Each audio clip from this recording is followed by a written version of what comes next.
The year is 1915. So Ernest Shackleton, an Anglo-Irish explorer, is on a ship called Endurance on his way with a crew of 27 to Antarctica. The ship gets stuck in heavy ice, cannot move, and they wait for days and find and try many ways to get out of there. Finally, when they see that they're not making any progress, the winter's only getting harsher, the snow thicker, and the ship is beginning to sink, they disembark, take their belongings, including lifeboats, and begin to walk.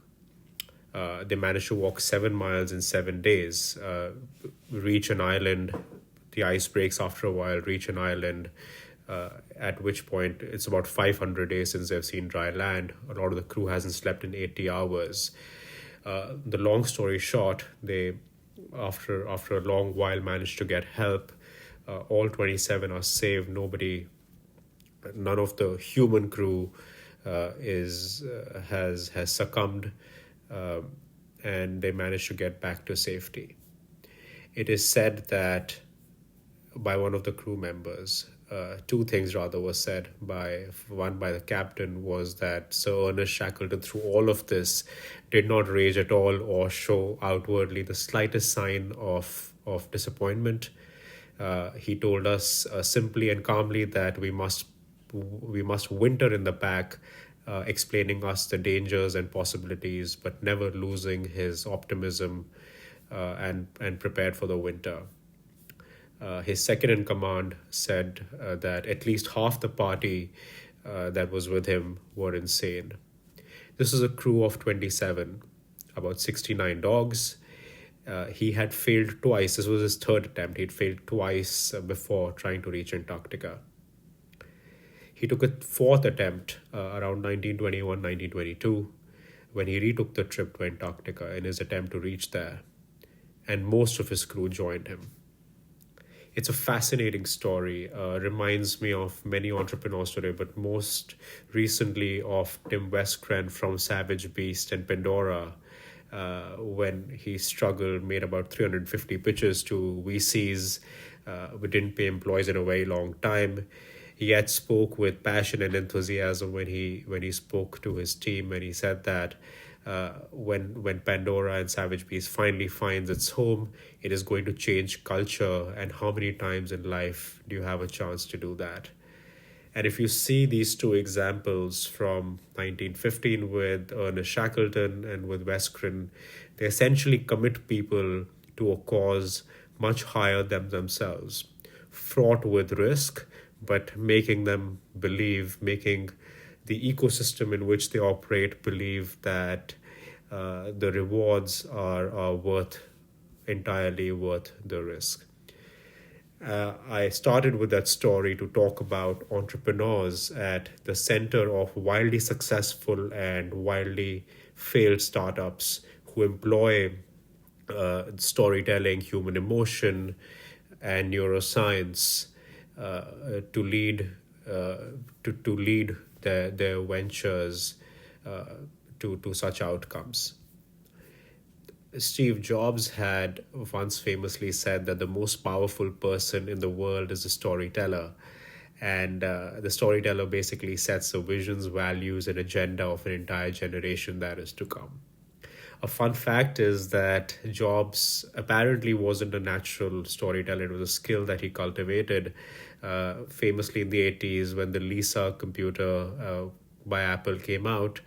It was $10,000, nowhere near price competitive. He had taken out a 8-page advertisement. I think it was in the Wall Street Journal with technical details of how the computer works and so forth. Didn't lead to any benefits as such. About 10,000 units or so of it was sold. But over his time at Apple in the 80s and 90s, trying to sell expensive machines, and at Pixar, then coming back to Apple, it is believed that he cultivated that storytelling skill in those 2 decades or so. Fast forward to the mid 2000s, and Apple launches the iPod, where he doesn't speak about the iPod being an MP3 player. Really, he doesn't speak about how much gigabytes of memory it has, as their competition were. He says that you're carrying 1,000 songs in your pocket. Not It's essentially changed and lives in the culture of Apple today. It's changed how products are marketed to people today. It lives in the culture of Apple even today, where they would say that you're wearing 60 million songs on your wrist with the Apple Watch. And if you think about the iPod and iTunes at the time, it changed how we listen to music. It changed an entire industry, helped eliminate piracy, pushed people into paying for music, which wasn't very common at the time. And even though it wasn't the first or the best MP3 player in the market by any means, Microsoft had spent about $1 billion or 4 or 5 years on the Zune, which in the later years even became a great product in design, had better features, but nobody could market it like Steve Jobs and Apple did. Similarly, in 2007, with the iPhone, where he said we're launching three products: a phone, an MP3 player, an internet communicator device, he literally sold us the finger as a stylus. Uh, and Quite unbelievable, I know. But and so forth. There are many such examples. The MacBook Air comes to mind, very expensive, didn't sell very much. It was behind on a few technologies in the first few years. Yet the crowd gushed at the keynote when he pulled it out of an envelope. And these instances have stayed in the in the in the minds and the memories of the tech community and those who lived and experienced it. You watch some of these videos today and you'd believe that these products belong in 2021 as well. And so something that they did, and something that Steve Jobs ingrained in the company through the means of storytelling, was the principle of simplicity, talking about benefits to consumers, not about features as such, pretending that other companies and competition doesn't exist. They'd always compare their product to their own last product. If you were to buy a phone, they'll not tell you which phone to buy, but which iPhone to buy, and so forth. And Apple became known for, and Steve Jobs through his keynotes became known for one more thing, that when you heard that line, you knew something special was coming. And so there's this very interesting gut test that takes place in our minds, in the human minds, where before information reaches our neocortex, which is the logic and reasoning part, it goes through the reptile part of our mind, which assesses it for threats, and then for boredom and excitement and intrigue in a matter of nanoseconds. And so that happens in microseconds. And Daniel Kahneman, for instance, talks about it in Thinking Fast and Slow, that instinct and emotion is fast, and then we reach logic and reason in our minds, which is slow, which is by when our minds decide that something is safe to process and not threatening as such.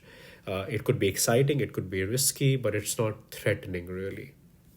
And only if those non-threatening, exciting conditions are met does it finally qualify to reach the neocortex, all in a matter of seconds, by the way. Speaking of neuroscience, one entrepreneur that definitely comes to mind, a fascinating story in my opinion, is Elizabeth Holmes at Theranos. I was taken by one line that she repeated, like it was like Steve Jobs' one more thing. She said that, or rather, Steve Jobs' think different at Apple was where she said, "I want to make blood testing as accessible as getting a Coke." And if you just think of those few words, that one statement, it packs so much information of the healthcare industry, the problems and challenges fraught within it, how inaccessible and expensive healthcare is, and the change that she is bringing about through her company and technology. And when you think about when employees, investors, the board, when they think about Theranos, in their subconscious, it's essentially a highly credentialed woman who drops out of Stanford, has this incredible board, even if they're not from the industry as such. investors pouring in hundreds of millions, partners rushing to tie up with her, a lot of media pieces. And on top of that, she dresses in her black high turtleneck like Jobs, speaks in a high pitched tone, um, and sells, and at the very end sells a tech, which is this little box with which you only need a drop of blood. And so that is sold right at the end, I would imagine, to the slower part of the brain, and you are already sold in your mind, the emotion and storytelling part of your mind, where you think it's very exciting, and when you start to process it, you're already sold on the idea essentially. You may or may not agree with it. I somehow sense it was somewhat analogous, sorry, to our belief and faith in religion and God. One doesn't see God, but our faith in highly credentialed religions, largely in which we are born or convert into, lead us to believing that. And I would sense that that was much of the feeling in the few years that she led Theranos. I say this for context because even after a year of the Wall Street Journal expose, she continued to poach very, very senior people from the industry. In fact, John Woo, MBA 2017 at HBS, he detailed in a Twitter thread when Holmes was recently going to trial that he interviewed for the CFO position at Theranos with Holmes at the insistence of a few HBS professors who were sold even after the whistle had been blown and the cover had been blown and Theranos had been made as a fraudulent enterprise. He went at the insistence of HBS professors to interview for that. So I felt like a lot of Theranos, the technology, the way she approached investors, employees, the media, was categorically targeting the subconscious human mind. And if you think about how that's changed the industry in a way, in a sense, of course, it's made it difficult for women and biotech entrepreneurs if that space was not challenging already. But one could even argue that it's probably pushed people to take greater risk than they probably otherwise would have in this industry. So that's about the gut test and a couple of these entrepreneurs. If you think about these entrepreneurs, Holmes, Jobs, Westgren, Ernest Shackleton, they were essentially about risk taking, about convincing people about being a part of something larger, dangerous but rewarding, about leading the change in status quo. And they built their companies, brands, and their brands around themselves, around their power to capture the irrationality of human emotion.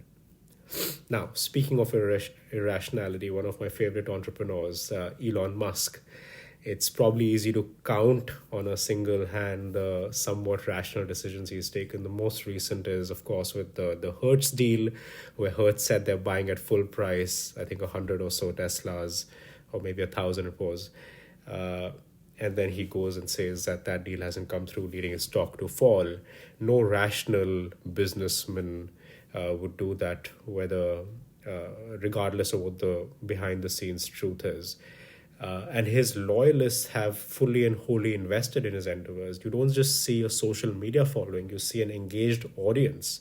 I remember seeing a Tesla in Chicago last year that had "Thanks Elon" as its number plate. I remember taking a picture as well.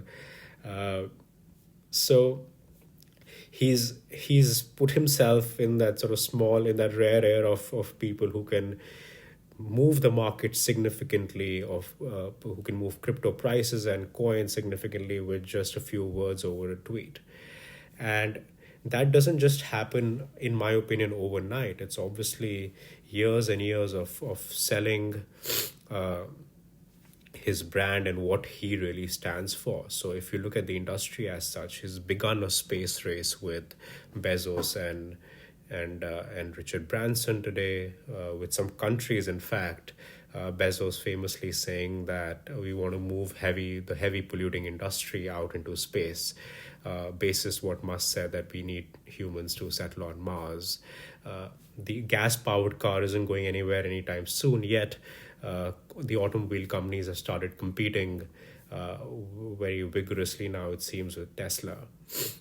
Again, I think it goes back to Daniel Kahneman's thinking fast and slow, that he first sells people in the first few seconds on his instinct and emotion, and then slowly on reason and logic on how you only need maybe 100 gigafactories to change the world to electric. And it is these sort of achievable goals that pass the first two layers of your mind and then finally settle down in your logic brain that make Musk such a fascinating entrepreneur to study. I'll end with two studies. The first of which was the one study actually, which was done at Washington State University, where they analyzed.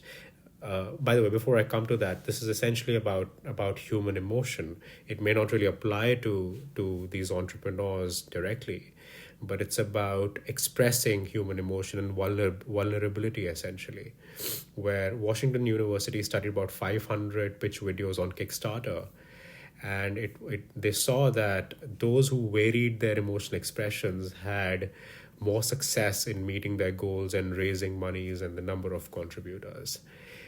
So this intersection of neuroscience, storytelling, emotion is quite fascinating to me. I like how the entrepreneurs I discussed, including Ernest Shackleton right at the beginning, in consciously or subconsciously, maybe unconsciously, used some of these techniques to reach the very core of people, and really their emoting irrational selves, to change the status quo of their world and culture. Thank you so much.